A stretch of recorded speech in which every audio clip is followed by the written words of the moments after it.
Welcome back to a very special edition of the Hologram News Network. In this video, we take a deep dive of the Star Atlas factions, races, and some of the lore behind them. Joining me today is a new host, Empress, who you've seen on videos before, but Empress comes from us from the broader Web3 community and doesn't have any experience with Star Atlas. So the purpose of this video is to explain the factions and races of Star Atlas to someone who's completely new. And, if you're watching this, someone who might not know anything about the races and factions of Star Atlas. So this video is actually inspired by YouTube user Maar Naamaskar, who left a comment in one of our other videos on explanations of what the Star Atlas factions and races were. And I have to give him some credit. He did a lot of research and a lot of looking through the Star Atlas art and content to come up with these questions. They're pretty in-depth, and we'll go through each and every single one of them today. So Mar asked a bunch of questions, and we'll break it down for you, and we'll answer each single one. But with that, let's begin. Hey there. All right, so Mar's first question, I think where else should we start is, what are the names of all the species, factions, and where do we find this info? Online, on the white paper? Do you have to get into the game to start, looking at all this stuff? Yeah, I'll start broadly. It's quite a big question. It's a very fair question as to what is everything. I mean, Empress, that's why you're here with me today, is because there's just so much out there. And the lore writers of Star Atlas kind of intentionally are doing it that way. They're making it so that you kind of have to dig into every little piece, whether it's on Medium, whether it's on YouTube, whether it's on Instagram or email, newsletters. They kind of want to expose it to you in different ways. But we'll go through every single one of the races and questions, and we'll show where you can find some of this information and hopefully streamline this for everyone watching. So the first part of your question is, what are the different Star Atlas factions? Well, there's actually 3 Star Atlas factions, and we'll cover them here. There are the Mud faction, Oni faction, and the Ustur faction. Now, Mar asks, what's the difference between factions and species? Are they one and the same? Is it the same name for the race as it is the faction? And it's kind of a tricky question, as you'll see, but in general, when we say faction, we are referring to the 3 major factions, Mud, Oni, and Ustur.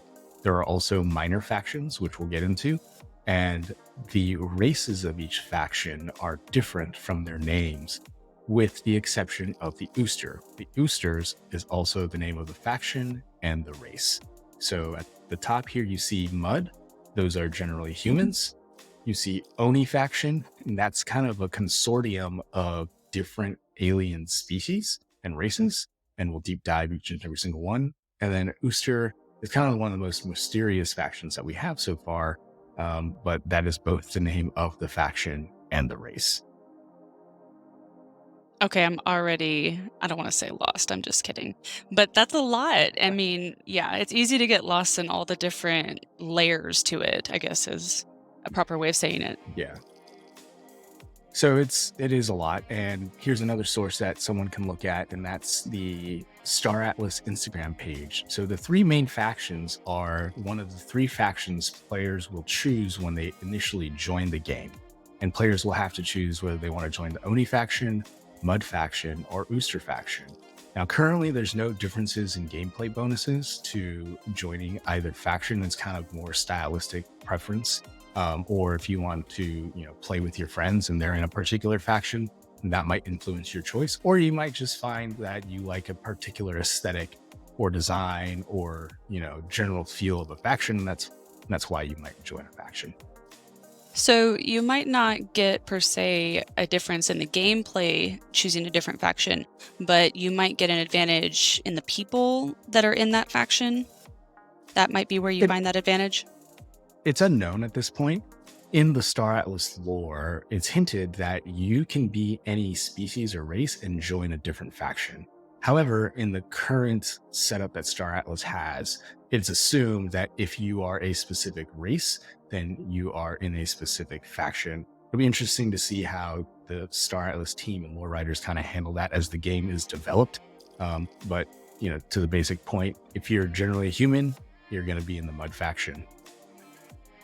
Okay, so cool. So maybe later on in updates or something, they'll have it where it breaks off and you can, I don't know, betray your faction and switch if you wanted to. Maybe if you stake something or have some sort later down the line, maybe that's a way they could incorporate it. Yeah, you actually bring up a very interesting point when you say betray.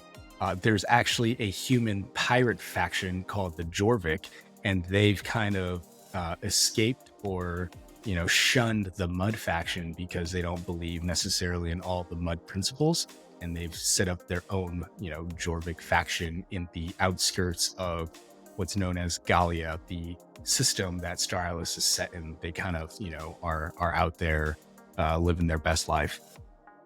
This is a Star Atlas thing, or this is a group of people who are utilizing the Star Atlas and did this?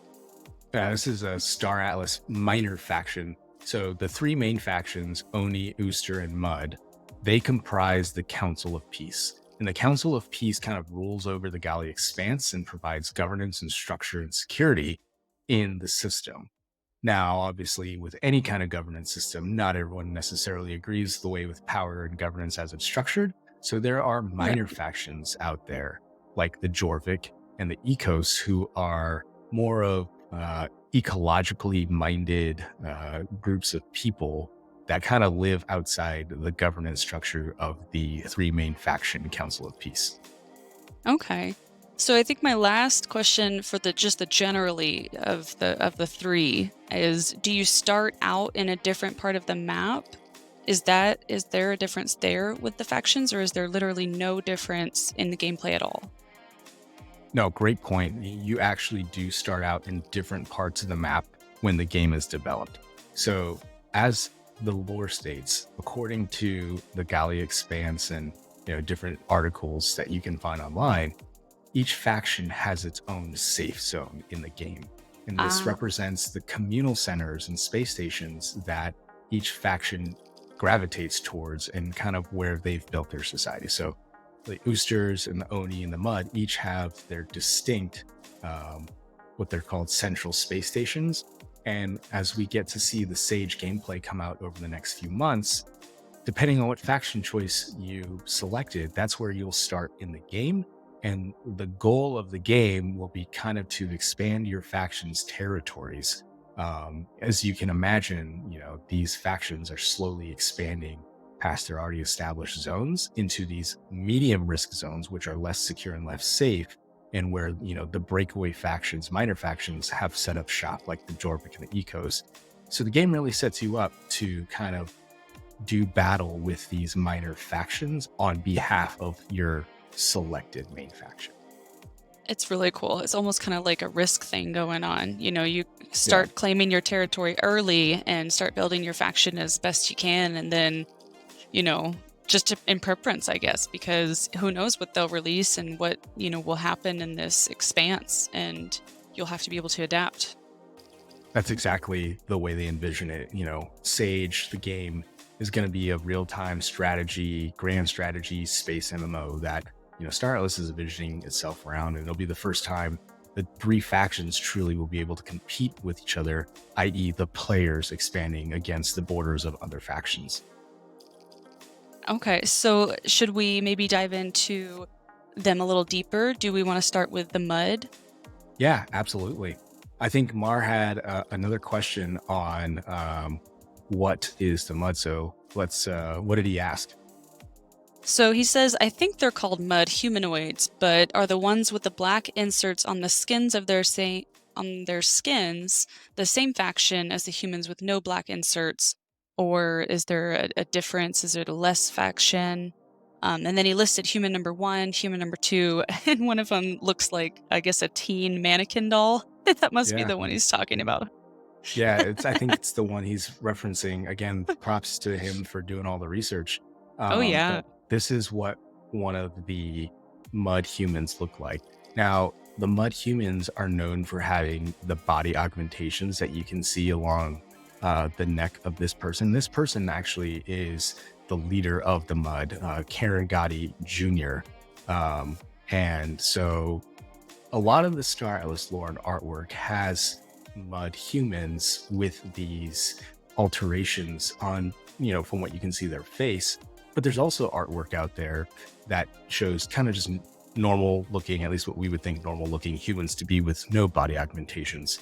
So the lore hasn't really differentiated whether it's a different species or not. I like to think of it as kind of like a cyberpunk-esque world where you can choose to have body augmentations or you can choose not to, but it doesn't, make you like a non-human. You're still part of the mud faction. So do you get to pick what your person looks like when you get in there and you set up your wallet and stuff? Yeah, so in the UE5 showroom portion of Star Atlas, there are different character models and different character skins. Now, it's not completely robust yet for full character customization that you would probably see from like an RPG nowadays. It's kind of a base selection and you kind of just change some of the colors. But I imagine that Star Atlas will eventually allow full player customization from facial features to hair to body style, etc. It's just not at that point yet. And once you make your person and you enter the world, is that person also an NFT or just things you can collect in the world? No, that character is just a representation of you as an avatar within the Unreal Engine 5 showroom. Your progression as a character is registered in different ways through like more of an account style progression status.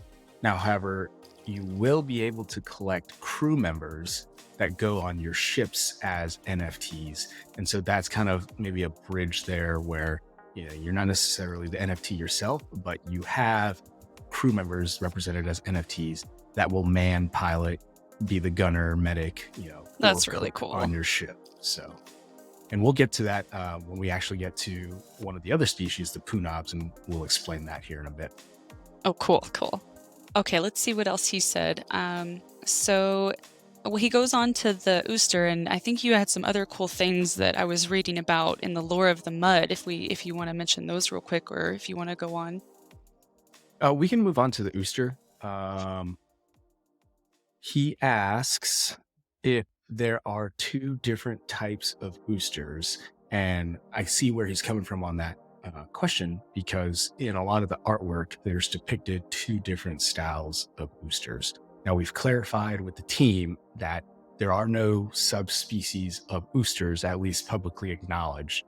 So as you can see here is the normal looking or traditionally looking Ustur that we see a lot of the time and what people think of as what an Ustur looks like. Oh, by the way, Usturs are sentient or sentient robots, basically.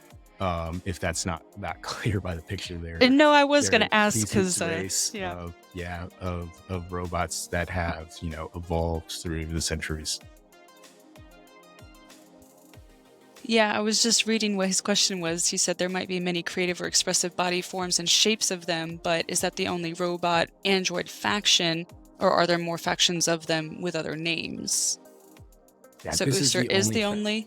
Yeah, okay. This is the only faction that we know of sentient android, quote unquote, robots. I think the Usturs find robots to be a little offensive lore-wise as a term, because they're actually a really spiritual race. They have kind of a progression naming system where, the more you've kind of learned as a disciple / student, that depicts your kind of status within Ustur society. And they've got an entire tier of, surnames, if you will, that showcase that. So the highest you can ever be in Ustur society is, a dot elder. And that's like literally a period dot and then ELDR, signifying that you are an elder in the Ustur race. So depicted here is Armit.Elder, the leader of the Ustur faction.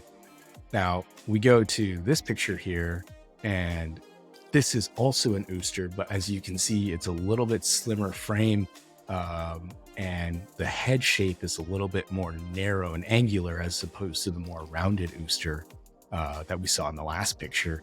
I made a joke with Jose, who's kind of one of the lore writers for Star Atlas, and I said, "Is there like fat Usturs and skinny Usturs?" And he basically just said, "Usturs don't think like that." So I don't know. That's a good answer. Other than that, there's at least two different body models of Usturs. That's a really good answer, though. I like that because it shows you that species, it just doesn't even think like that. Yeah.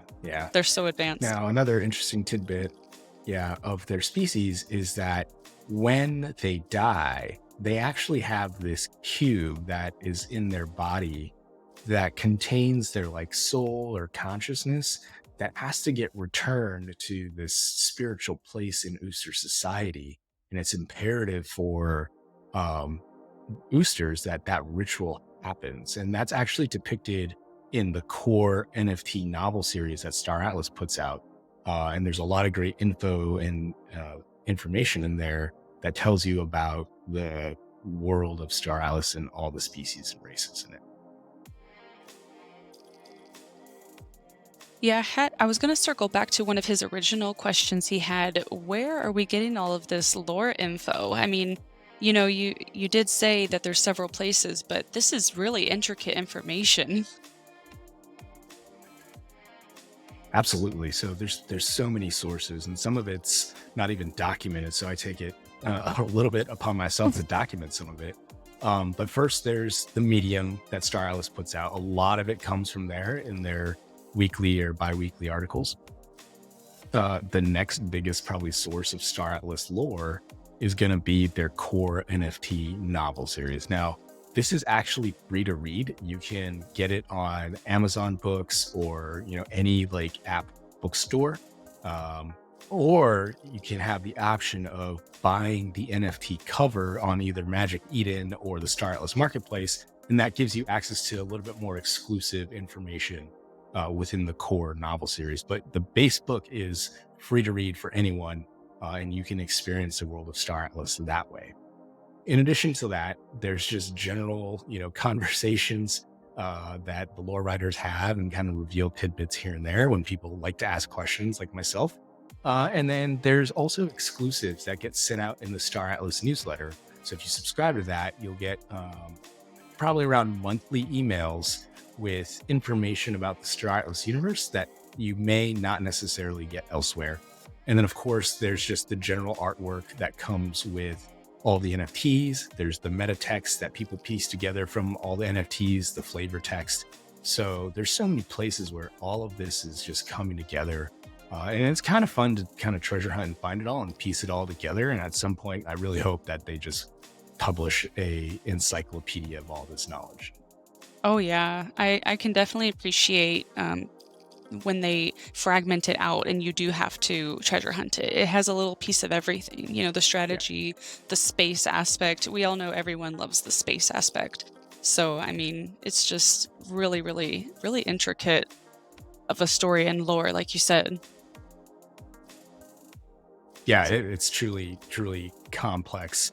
The last lore piece that came out yesterday was the equivalent of a 20-page essay that you had to piece together from a bunch of various different side missions that they put out. So, props to the lore team that just puts out all this amazing content. Wow. So, what's left? Let's see. Oni is how you say it, is the last faction? Yep. That is the last faction in no particular order, because I know the Oni faction is quite boisterous. Uh, but the Oni faction is actually a conglomerate of several species of races. So if you've ever played like Halo, think of like the Covenant, where they've got all these species within the faction now. Again, I don't want to make the Onis sound like they're a bunch of warmongers, because the Covenant tried to obliterate all life in the galaxy. That's not what Oni are about, but just from the conceptual part of Yeah. it's a bunch of races that banded together to form this one faction. So, where do they come from, though? I mean, everywhere there's humans in there, there's Ustur in there, or that's kind of like exclusive. Yeah.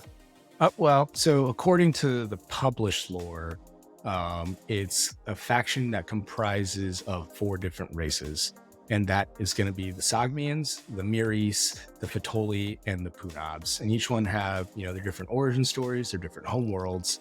But that's generally when people talk about the Oni faction, what is represented. So he described a few of them here. Can you bring up one that I described? Purple skin with too long, too large, and abnormal, unnatural head tails.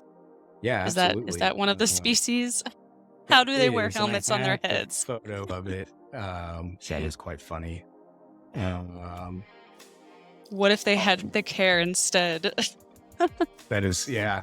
Let I me love pull it. that back up. I had it up. But we'll just actually just go back to the leaderboard. So this is what he's referring to. Oh, The long tail heads, the how did they unnatural and helmets on their abnormal. head? And it is quite long. So this species is actually the Miris. And that person or that Miris that's depicted there is actually a name that just got revealed yesterday, and that is Vaor Skarka. And he is the current leader of the Oni faction. And we don't know much about his backstory, but the Miris in general are kind of this storytelling race that like to tell stories as a way to pay homage to their ancestral history. They're very much about adventure.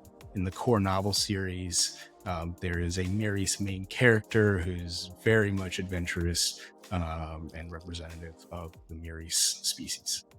It sounds like Maar really timed his questions perfectly because it sounds like quite a bit of lore that he was inquiring about got released yesterday. Yeah, if I were to ask the lore writers about that, they would just say it's the will of the cosmic currents and the voice of Iris pulling all the strings together. Thank you, Maar. Thank you for asking these questions. So, who's the bioluminescent light ones with acute body dysmorphia, deformities, That's actually and the other stuff? with other stuff. That's actually the Fatolli. Now the Fatolli. Fatolli, yeah. The Fatolli are very interesting. They originate from, according to lore, the Ohm sector. Now, also according to lore, the Fatolli originated from outside the Gallia system. So they're kind of this species that are from outside the current system / galaxy, but also belong to this faction. So it's kind of interesting to see the dichotomy there, because the Fatolli are supposed to be this all-powerful race of light beings. And I'll pull a picture up of one of them here. Yeah, This that person name has an- in the lore, isn't that the ones that came and got the humans, I guess? Did I read that? They Yeah, convinced the humans to leave? yeah, no, hey, Wow, that's that's them? pretty good. That's absolutely right. Yeah, so this is an artwork for uh, uh, R. And so R is this Fatoli that came to Earth and appeared to the people of Earth. And this is way back in Star Atlas history. This is before humans started traveling the cosmos. And he appeared to every single, civilization on Earth as a form of their god. And that's kind of what you see in this artwork here. And basically convince them that they needed to leave Earth and travel the stars. Now, before I get into, what happened to Earth, the Fatoli are known for doing this. They're kind of known for going to other planets, other races' planets, and kind of pulling this trick, especially R. So, and it's unknown why they kind of do it. So it's kind of is it for benevolent reasons? Is it malicious reasons? Who knows? But in Earth's kind of second industrial revolution to get to space, I mean, everyone banded together, but Earth was destroyed in the process. And then they've, left Earth and now ended up in the Star Atlas universe in Gallia. But it's unknown if there are other factions of humans that, didn't make it to Gallia, if there's other places where humans exist. So that's kind of where we are with the human history in Star Atlas. So enough about humans. Yeah. Yeah, I was going to say the Fatoli convinced the humans to leave, but then they end up being a sub-faction of the Oni, and they're an Yeah. all-powerful race. That is interesting that they're... Yeah. And it's a bit confusing too. It's why would you as a species be a part of this faction? Maybe, Yeah, be more submissive than trying to dominate. Maybe the Fatoli have their own reasons for doing things. So maybe, I always ask this question, what if God was one of us? Maybe it's just the Fatoli just pretending to be, hanging out with the less species and just wanting to, bro out or something. I mean, it's happened before, right? Yeah, yeah. Is Fatolli called Fatolli because it's a light photon? He's a light photon or something? Is that what that Yeah, is? yeah. The nomenclature of Fatoli isn't exactly spelled out, but yeah, I think that's a good parallel you draw there. Yeah, it's definitely what brings to mind light, because that's what they are, light beings. And actually, you see R here lit up. They're not always lit up. They kind of fade in and out of light, and I think they can Oh. choose when to do that. And so let me see a picture of uh yeah. So Oh, here who's that is guy that you were so just showed? uh we'll get to that. Don't worry. This is another Fatoli, but you can see how this one looks very different than R. Yeah. Yeah. This one's kind of more like alien looking. It's got appendages. And so this was kind of actually a tidbit that was revealed in an interview I did with the head lore writer in one of our other videos. This Fatoli is what I believe a light Fatoli. So there's actually two um, subspecies, or different types of Fatoli, if you will. There are light Fatoli and corporeal Fatoli. Corporeal meaning having bodily form. So if we go back to the picture of R, you can see he's more humanoid looking, like he has arms and legs and a head, versus this thing where it's kind of just like a floating mass of stuff. Yeah. Some stuff going on. Oh yeah. And let's see, you can see Oh, it moves. it does. So this is the cool thing about some of the NFTs. Like, you can see Oh, the wow. animation here. I don't know if it'll show the light turning on and off, but there's a lot of pictures out there with the Fatolity not lit up, and all of the lit up places that you see on the insides of their body actually can go dark, and all you see is kind of like a if a light were to turn off kind of picture of them. It looks a lot different moving than it did when it was still. It looks totally different than it did the other way. Yeah. Interesting. The animations are always interesting, the way they make the characters move. Yeah, these are all just so cool. And then, so you said there was one more Sagmian or Paizul, he says, and belonged to the Ani faction, he's asking. Yeah, so the Sagmians are the fourth race of the Oni faction. And they were actually the kind of primary reason why the Onis kind of came together, which we'll dive into. But he also asks, what is this other looking species? This four-eyed, no-nose, helmet top heads, dangling face appendages, that one? Yeah, so I'll bring up a picture of Sharp, the angular. Sagmians.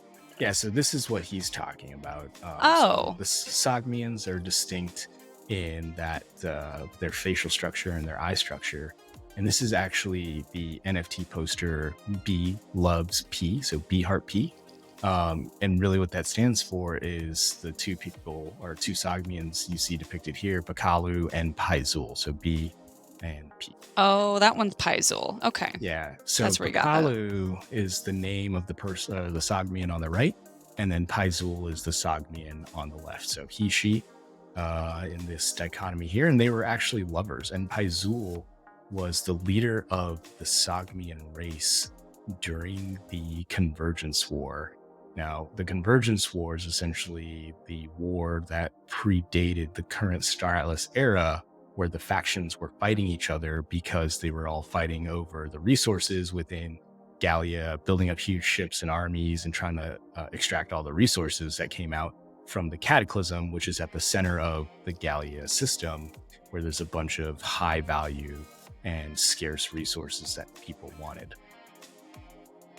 Wow. So that's kind of where everything started, branched out, everyone fought over it, and then finally people settled down into the factions that we have now. Right, the Councils of Peace. So the factions predated the current Council of Peace, but at the end of the Convergence War and the signing of the peace treaty, they formed the Council of Peace with representatives from each faction to now govern current era.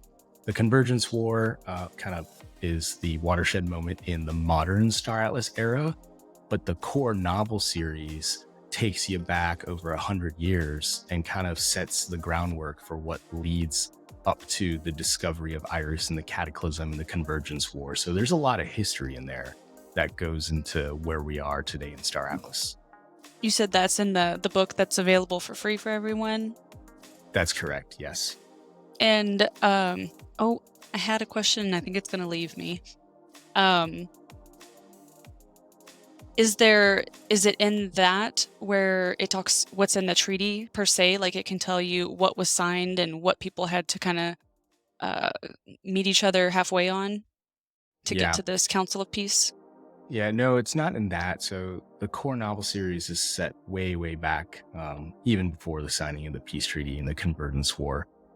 The lore writers have said that there's kind of three concurrent timelines happening from a lore perspective. There's Mm. the core novel series timeline, which is roughly 100 years prior to modern timeline. There's the like Convergence War timeline that happens about 2 decades before modern player timeline, and then there's the modern player timeline where things are unfolding and players will shape the future narrative of Star Atlas. Interesting, interesting. So they're not just fragmenting what's available now, they're also fragmenting previously so that as you're going forward, you're figuring out and learning about what happened before, kind of as we would in real world. Yeah, exactly. And so in the core novel series, there's these main characters named Gian and Moda. And, these characters are by modern Star Atlas time, supposedly 100, oh, at least 100 years old. But we get to lore that we have from the Convergence War, and these characters are being referenced. So it's like history referencing history, which is kind of neat to see how it's all coming together and getting intertwined as new pieces of information gets released throughout the months and weeks. Oh, I just realized I didn't even ask anything about like how long do these people and species live? I mean, what is their like athletic abilities? What's their specialties? Do they have any kind of like? I didn't even ask any Yeah. of that. Oh, it's quite all right. The the biology of a lot of these species is relatively unknown, but it's kind of been shown that a lot of these species, through probably advances in medicine, live abnormally, at least what we would consider abnormally long lifespans. So we're talking over 100 years, even for humans. Mhm. And I think the longest living species in the Star Atlas universe that we know of so far would either be the Usturs or the Fatolli, who could probably live at least a couple hundred years based off of their genetics and then their kind of design and spirituality and existence and a lot of other factors. That would have been my two guesses, or these people that you have pulled up right here, the Sagmians, I believe you said. Yeah, the Sagmians are kind of a warrior race of people. So they may be predispositioned to shorter lifespans. In fact, I'll brings up a good point to switch over to this artwork. This is called the assassination of Paizul. Oh So in no! lore, Paizul was assassinated, And that's the and lady, huh? that is correct. And so she Oh, was assassinated. She was the leader of the Oni faction. And so after her death, Bakalu actually took over as the leader of the Oni faction. And that really, you can imagine the assassination of your lover, just spurned him to finally try and end the Convergence War. And so the Oni faction, in response to this event, built a giant Titan ship called the Last Stand. And this Last Stand, according to lore, once built, simply just devastated the other factions, so much so that it was a contributing factor that led to the signing of the peace treaty. Basically, everyone wanted to call an armistice because there was so much bloodshed and death that all the factions were like, okay, we need to end this. man. Man. So, but he's not the one that's leading them right now. Correct. It was actually just revealed that that guy, man, his name, I gotta go look at the name, Vaor Skark, I have to write it down, is the current leader of the Oni faction. So it's a little bit interesting to see how the dynamic power shift between Kalu and Vaor happened, because in this time period, Kalu is still alive. So, was he removed from power? Was it a peaceful transition? We don't know that. So That was what interaction I was wanting to politics. know. Yeah. hmm Is there some things that maybe in the game that you would be able to know if you join that faction you'd get to learn those secrets because you joined that faction, and other faction members, the other factions won't necessarily be privy to that information because they aren't in Yeah. that faction. Maybe is I'm that a sure in the possibility? future.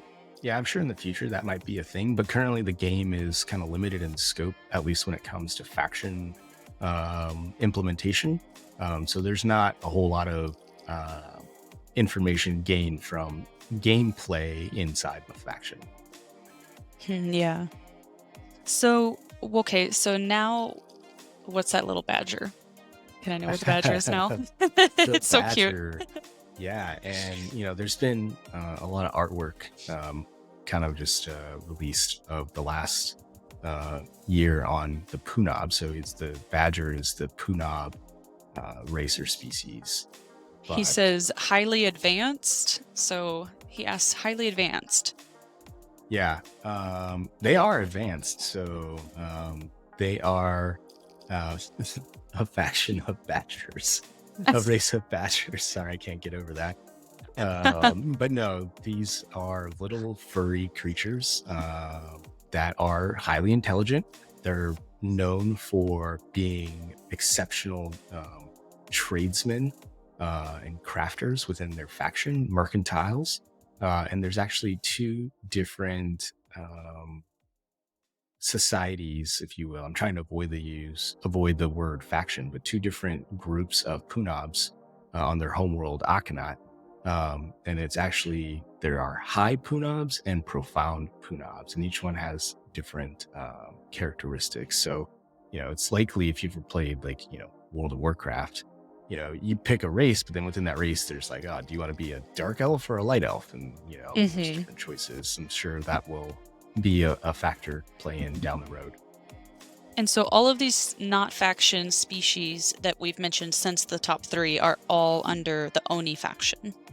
Yeah, so the last 4 that we've discussed, so the Punabs, the Fatolli, the Sagmians, and the Miris all fall under the Oni faction.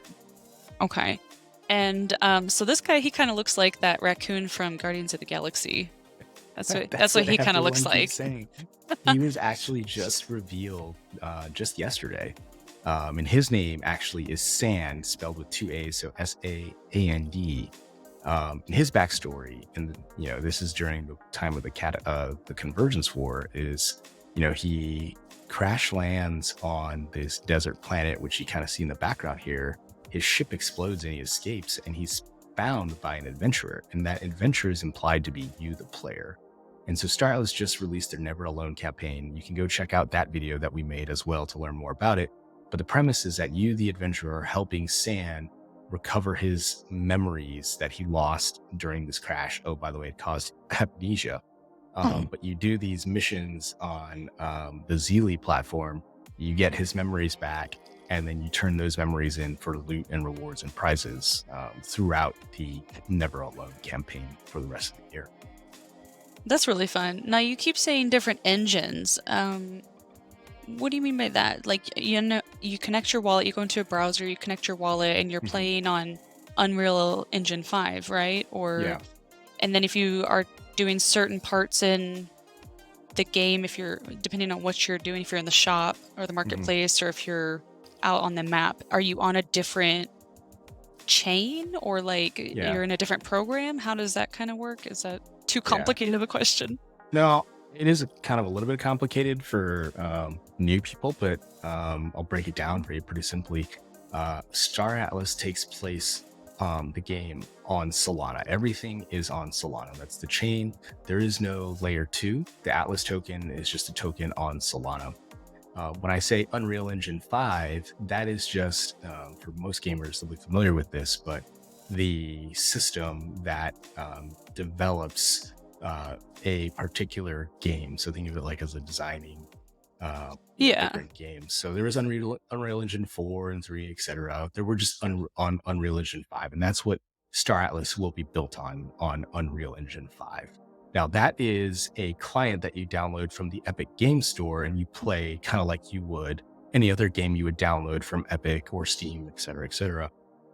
Now, as far as all the web browser stuff, that's where, you're going into a web browser and you're going either to, play.staratlas.com or Sage, .starless.com or Zeely to complete some of these web on-chain actions Okay. that Okay. interact. So in a broad sense, Star Atlas is kind of doing two efforts at once. They're doing the web stuff, blockchain stuff, and they're doing the Unreal Engine 5, which has some blockchain elements integrated into it. And eventually it's all going to come together down the road into kind of one final One user interface experience.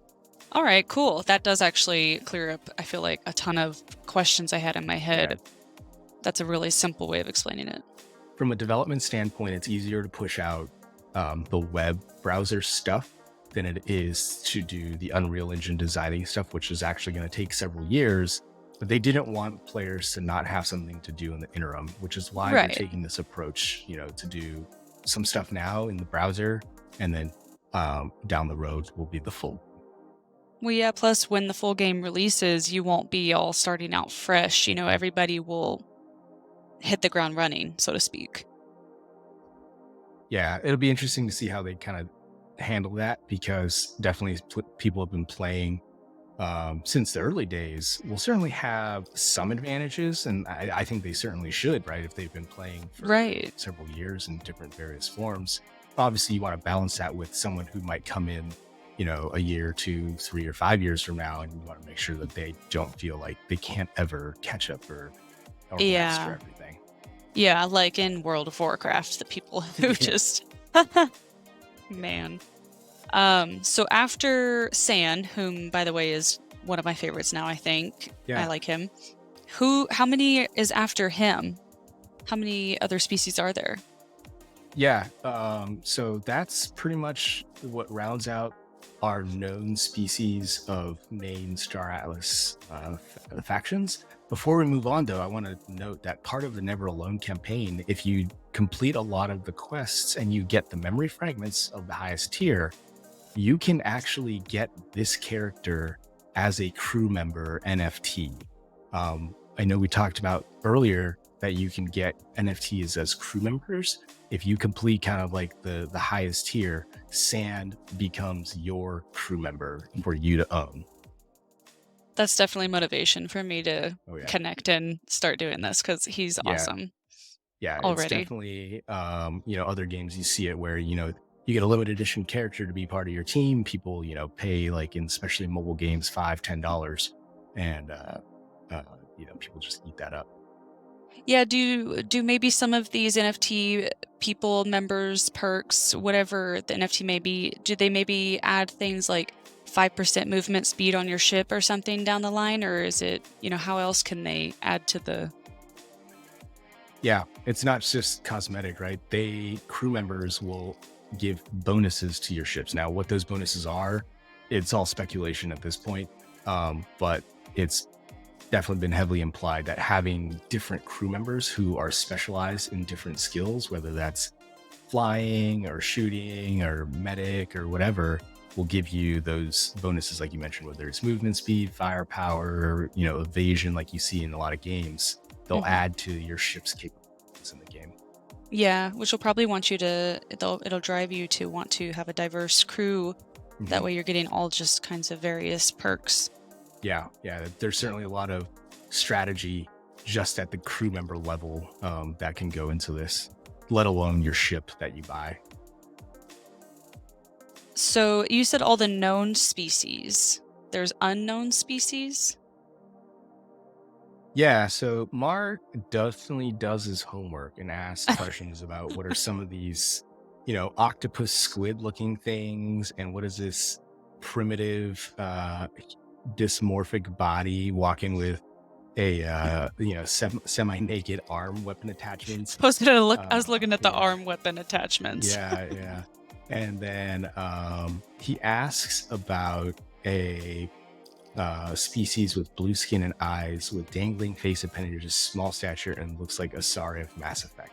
I actually had to Google Asari because I didn't know what that was or who that was. But once I looked at Asari, I knew immediately who he was talking about, and it's actually this character here. And this character is from the original Star Atlas trailer that debuted Now, I thought, and I'll admit I made this mistake, that this character was a Sagmian and belonged to the Oni faction, because you have three characters in this trailer, a human, an Ustur, and what I assume someone who was a part of the Oni faction. Well, obviously Sagmians have four eyes. This character has more rounded eyes.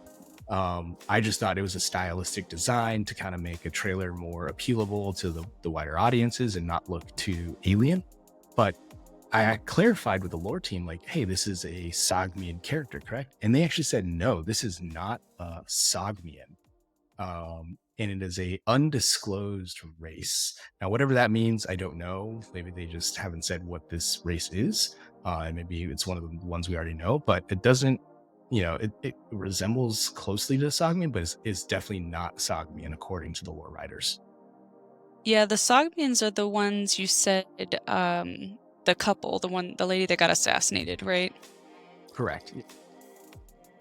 No, definitely So I'm very not. interested because this is kind of like one of the more iconic characters in Star Atlas. In fact, there's a community award called the Joni Awards, and that's kind of the name of this character, Joni.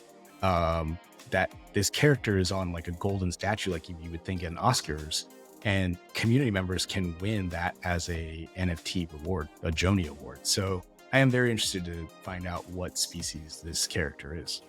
What if she's like the last of her species and that's why it's undisclosed right now? Because she's the last of her kind. That's why she's so significant, but you can't tell anybody about her yet because she's so significant.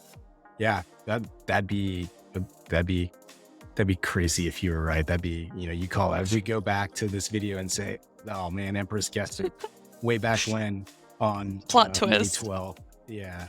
They should have me help them with the so to say plot twist. I'm one of the writers. Yeah, exactly. I'm pretending not to know what this is so I can hear what you guys think of my writing.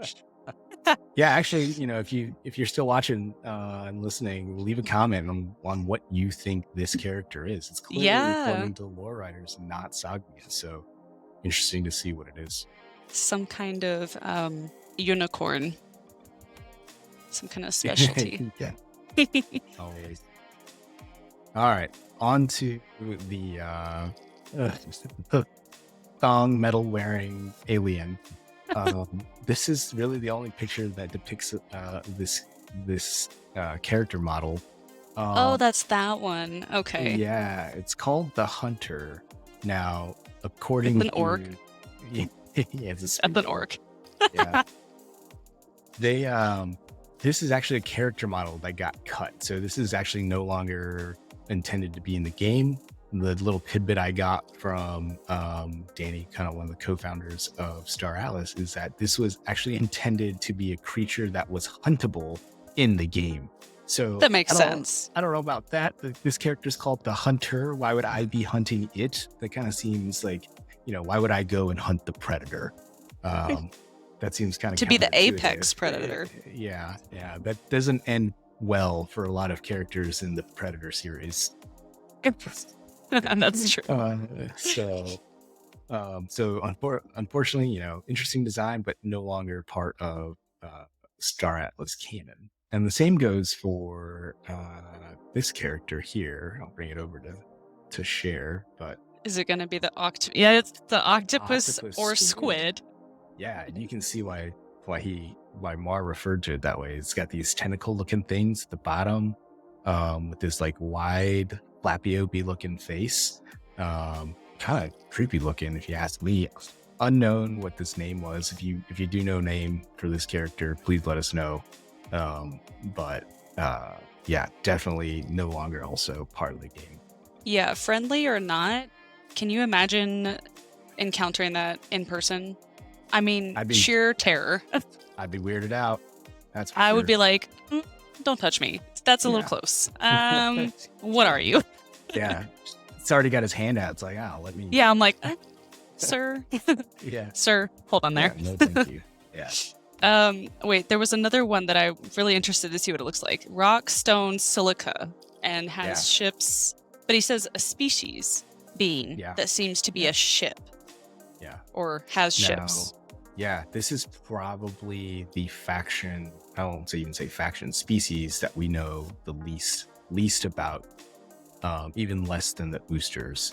And all I really have to share, there's some character models Oh. out there, is this. This is the Tufa Feist ship. It's the only current Tufa ship. Tufa, fun fact, is a geological term for a particular rock formation. Um, but Tufas are, like Maar describes, metagenic rock beings, and it's implied that their ships are also made out of this metagenic rock and are sentient as well. And it's kind of unclear The whether or ships not are the sentient? Tufa unclear whether or not the Tufa are the ships or they transform into the Hmm. ships or something like that. It's a little unclear. But there's a reason why they're so mysterious, and that's because they only exist nearest to the cataclysm. If you remember, that's the hardest part to get to in Star Oh. Atlas. And there's been a little bit of lore that came out in the most recent core novel, episode 6, where it's kind of hinted that these Tufa beings actually came through a wormhole or a time portal or something along the two into Gallia, and they kind of are contributors to the current state of affairs. And so, if you will, there's this resource that they revealed called Genesium that uh, is available near the center of Gallia in the Cataclysm, and it's kind of implied that the Tufa guard it for some unknown reason. But it's highly valuable, so adventurers will try and collect this resource and often come upon Tufa and rarely live to tell the tale. Um, so, that's where Maar gets the highly aggressive. There is no Ah. known um, quantities about their society, how they interact with each other. Other than that, they're just mutagenic rock beings with kind of a cool design, but unknown their history, unknown their origin. Players can supposedly level up with this minor faction, if you will, in the game to kind of build their own mutagenic rock ships. But this is probably the one race that once they release the lore behind, it will answer a lot of the questions as to what caused the cataclysm, what is all this resources, what is Iris, what is at the center of Gallia, and answer a lot of the mysteries behind Star Atlas. So Tufa or other species, are there other species that aren't necessarily in the factions? I mean, not that you could play them or anything, but either because they're undiscovered or they refused to participate. Because, like these guys, you said they're so close to the cataclysm, and it's like they probably, it sounds like they wouldn't even really be in with the politics of anything. They're just kind of out there, Right. Yeah. not really There's with a some faction. other there's some other species out there, and it's kind of not necessarily known what they are. And by when I say species, I don't just mean like animals out there. They're like creatures that are semi-sentient. There's this creature in the Medium lore articles that is called Atoph, and it's like this kind of like shadowy being that terrorizes Punabs on this one planet. But it's, there are things out there that are just not heavily touched on or explained as to what they are. Now, on your point of species belonging to a faction, generally species belong to one of their main factions. But for example, the minor factions of the Jorvik and the Ecos, they're actually filled with a lot of humans that refuse to be part of the Mud faction, really. And, they didn't want to live under Mud Society and Mud Rule or Council of Peace rule. So they formed their own, minor factions with their own belief systems and kind of exist out there in the star system as well. Yeah, that makes sense. I wondered. I said it. It probably would be a mistake to just assume that any miscellaneous falls under Oni. Yeah. Yeah, that's definitely probably a good, or, not a good assumption to make. Like, if you're not a human and you're not Ustur, then you're part of Oni. There's definitely probably other species out there that, we might not know about that don't belong to any of the main three factions. And, if you think about it, the main three factions are just the people who had the most ships at the end of the day and formed the Council of Hmm. Peace. Who knows what else, what other powers at play there might be. Yeah, that's what I'm saying. Because after this video, I definitely feel like I have a well-rounded, at least initial, understanding of how everything fits together and how everything works and how you can interact with it.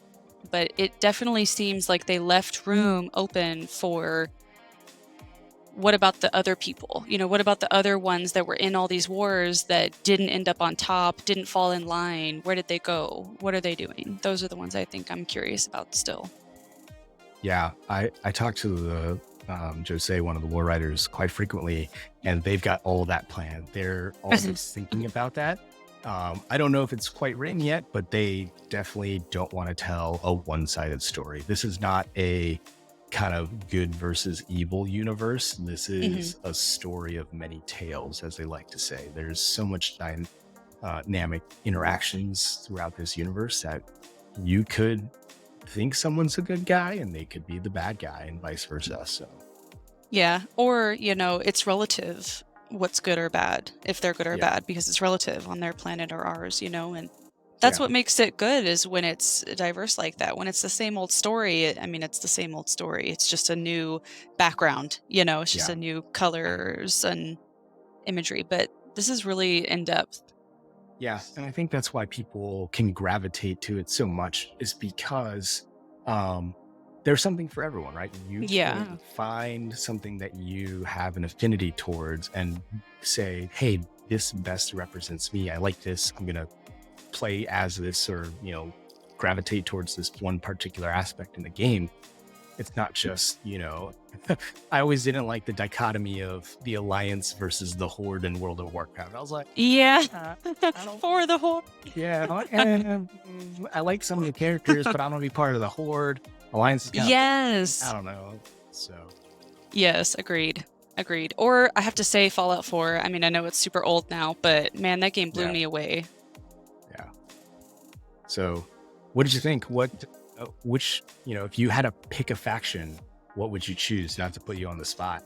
I knew the question would come. Okay, so I waited till the end to make my decision, but gosh, I have to say it would definitely not be the humans because just boring, I'm already a human. I want to Yeah, be one of the sentients because they're spiritual and they've just got yeah, this lore that seems really cool.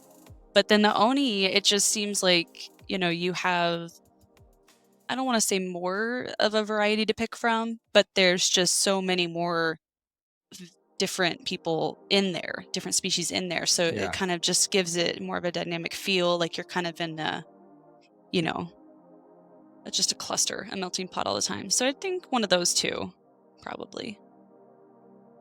Yeah. Well, you still have some time to make a choice between Oni and Ustur. I know that there will be a lot of people rooting for either choice. People are quite Probably. passionate about their faction choice. Yeah. I'm Okay. getting hate We'll out there change the from the question a buds little right bit. now. Yeah. Which species, I think, which of the species is your favorite? So not necessarily faction, but species do you like? Yeah, I gotta tell you, the blue girl, was it Joni? Yeah. The Enigma, she's definitely got my interest. But Okay. let me see, I gotta find their name again because I get lost in it all. The Sagmians. Yeah. The Sagmians. The Okay. Sagmians are pretty cool, and I like Yeah. their They've got a story.